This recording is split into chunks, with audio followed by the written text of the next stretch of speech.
नमस्कार मु दीप्ति आपण मानंकु स्वागत करुछि मो चैनल दीप्ति's फूड क्लब को। आज आम बनैबा पाव भाजी रेसिपी ता पुणी घरे आउ प्रेशर कुकर रे। ताहले चलंतु आरंभ करबा। पाव भाजी बनैबा पई एठारे मु नै जाइछि एक प्रेशर कुकर। सेथिरे बे आमे ऐड कर देबा गोटे टेबुल स्पून रो ऑयल आउ ता सहित दबा गोटे टेबुल स्पून रो बटर को। ऑयल आउ बटर हल्का गरम हो गला परे सेथिरे बे आमे ऐड कर देबा हाफ चामच रो जीरा आउ ता सहित एबे आमे देई देबा सेथिरे 3 रु 4 कोळ रसुण आउ काटी के रखिथिबा गोटे कप रो प्याज को। ए सब को देई देला परे एबे एहा को आमे किछि सेकेंड पई एभଳି भाबरे फ्राई करि नेबा। आउ फ्राई करि सारला परे एबे आमे सेथिरे ऐड कर देबा आगरु धोईकी आउ काटिकी नेइथिबा ए सबु पनिपरिबा को। एठारे मु ए सबु पनिपरिबा को नेइछि। आपण चाहेले ए सबु नेइ पारिबे नहेले आपण चाहेले आउ किछि एथिरे ऐड मध्य करि पारिबे। आउ एथिरु जेउटा आपण को पसंद नाइ ताहाकु स्किप मध्य करि पारिबे। एबे ए सबु पनिपरिबा को आमे प्रेशर कुकर रे देई देबा।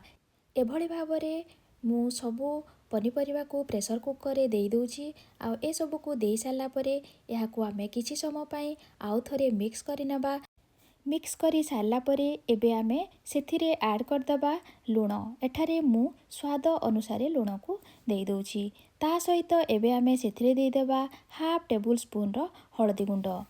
ता सहित एबे आमे सेथिरे ऐड कर देबा पाव भाजी मसाला को।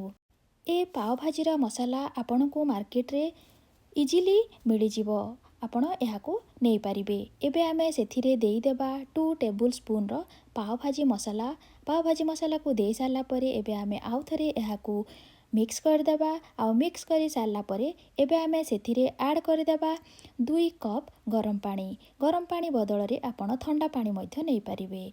गरम पानी को देई सारला परे एबे आमे कुकर रो लीड को देई एहा को मीडियम फ्लेम रे 5 रु 6 टा सीटी आसीबा पर्यंत कुक करि नेबा। 5 रु 6 टा सीटी आसी सारलाणी। एबे प्रेशर कुकर को आमे ठंडा हेबा पर्यंत छाड़ देबा।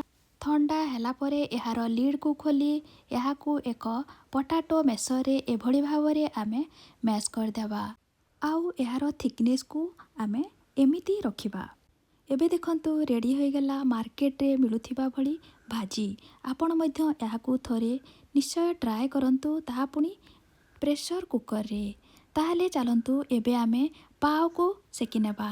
एठारे मु नै जाइछि एक पैन आ पैन रे देई दैछि हल्का बटर। बटर को मेल्ट हेबा पर्यंत छाड़ी देबा। एहा मेल्ट हे गला पर एबे आमे सेथिरे देई देबा पाव को। मु एभଳି पाव को नैछि आपण जे कोनोसी पाव को नै पारिबे। एबे रेडी होई गला मार्केट स्टाइल रो पाव भाजी। आपण निश्चय यहाँ को थरे ट्राई करंतु।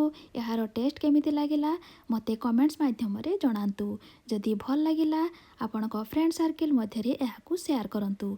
चैनल रे नुआ अछंती चैनल को सब्सक्राइब करंतु। सब्सक्राइब कला परे साइड रे थिबा बेल आइकन को प्रेस करंतु जहा फळे रे मो न्यू रेसिपी रो नोटिफिकेशन आपण पाई परिबे। पुणी देखा हबो आउ एक नुआ रेसिपी सहित। सेति पर्यंत नमस्कार। जय जगन्नाथ। जय मां समलेई।